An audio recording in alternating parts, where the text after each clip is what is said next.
চাকরানির বাচ্চা, ছোট লোকের বাচ্চা। যখন কাজ করিস চোখ কোথায় রাখে? চোখ কি আসমানে রেখে এসে কাজ করিস নাকি? হ্যাঁ, তুই আমার জুতোটা কি করলি? একদম নোংরা করে ফেললি।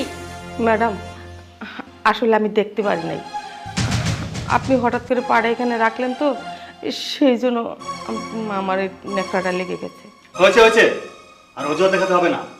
অথই ম্যাম কোথায়? ঠিক আছে, আমি অতইকে ডাকছি। What? সামান্য কাজের মহিলার এত বড় সাহস, যাকে এই শহরের বিজনেস ম্যাগনেট বলা হয়, তাকে তুই নাম ধরে রাখছিস? কি বলছেন আপনারা? আরে অতই তো আমার মেয়ে, আমি নাম ধরে ডাকবো না? আয় চুপ, তোর সাহস দেখে আমি অবাক হচ্ছি। আমরা অথই ম্যামকে ম্যাম বলে ডাকছি, আর তুই একটা কাজের লোক হয়ে তুই নাম ধরে ডাকছিস। আই, তোর সাহসটা দিয়েছে কে? হ্যাঁ বল আমাকে, তুই অথই ম্যামকে ডাক, ডাক বলছি। কি ব্যাপার, এত চিল্লাচিল্লি কেন?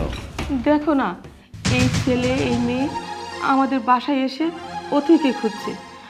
আমি অতিকে ডাকতে গেলাম, আমার গালে একটা থাপ্পড় মেরেছে। তাছাড়া আমি ঘর মুছতেছিলাম, ওর পায়ে আমার এই ন্যাকড়াটা একটু লেগেছিল, সেই জন্য আমাকে অনেক গালমন্দ করতেছে। হোয়াট? এই কে তোমরা? হ্যাঁ, একটা ভদ্রলোকের বাসায় ঢুকে এরকম ব্যবহার করছো কেন? কি হয়েছে? ও, তার মানে আপনি হচ্ছেন এই কাজের মহিলার হাজবেন্ড? তাই তো বলি এত দরদ কেন হয়। শুনুন, আমরা এসেছি অথই ম্যামের কাছে, আপনাদের কাছে না। তাই বলছি, তোদের মতো ফকির আর ফকিরের সাথে কথা বলতে চাই। অথই ম্যামকে ডাক। Shut up rascal!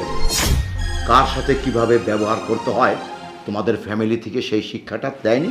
হ্যাঁ, একটা ভদ্রলোকের বাসায় ঢুকে এরকম ব্যবহার করছো কেন? এসব কি বলছে?